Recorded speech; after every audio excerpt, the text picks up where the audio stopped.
রিয়া শহরে একাই থাকতো। সে একটা পুরনো ফ্ল্যাটে উঠেছিল। তার ফ্ল্যাটটা ছিল ঠিক এরকম, একটি রুম, একটি ওয়াশরুম এবং একটি ড্রয়িং রুম। রিয়া তার রুমের ভেতর প্রবেশ করে দেখে তার রুমের দেওয়ালের মাঝখানে একটা অদ্ভুত দরজা।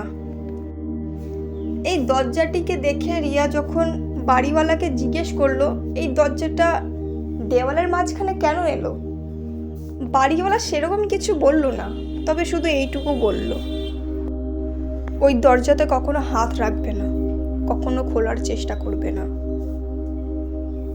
রিয়া এইটুকু শুনে তখন হতাশ হয়ে সে তার রুমে ফেরত এলো।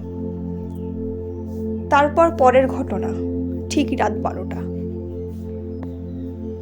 রিয়া রাত্রেবেলা তার রুমে ঘুমোচ্ছিল। যখন সে ঘুমোচ্ছিল তখন একটা ঠান্ডা হাওয়া তার গায়ে এসে লাগলো।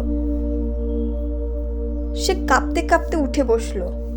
তার রুমের চারিদিকে তাকাতে তাকাতে সে অদ্ভুত দরজাটির দিকে চোখ গেল। তখন সে দেখলো ঠান্ডা হাওয়াটা সেই অদ্ভুত দরজার ফাঁক দিয়ে বেরিয়ে আসছে। সে ঠিক তখনই অদ্ভুত দরজার ভিতর দিয়ে একটা ছেলে কণ্ঠ শুনতে পেল। সে বলছে, তুমি কি একা আছো?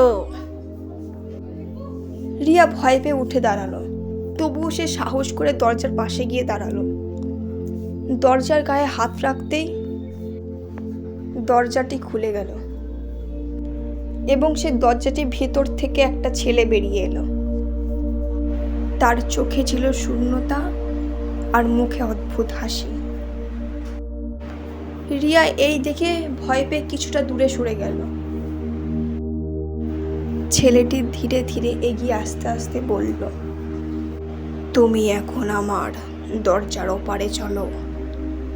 রিয়া চিৎকার করতে চাইল, কিন্তু তার গলা দিয়ে কোনো শব্দ বেরোচ্ছে না। তার শরীর যেন একদম পাষাণ হয়ে গেছে।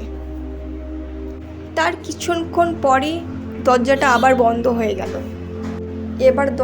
এবার দেখা গেল দরজার উপরে একটা নয়, দুটো ছায়া। সকালে তখন ওই ফ্ল্যাটে কেউ ছিল না, শুধু দরজার গায়ে লেখা, যে একা থাকে তাকে দরজা ডাকে। তো হ্যালো শ্রোতা বন্ধুরা, এটা আমার চ্যানেলের প্রথম ভিডিও। গল্পটি যদি ভালো লাগে তাহলে লাইক করে সাবস্ক্রাইব করে দিবেন। ধন্যবাদ।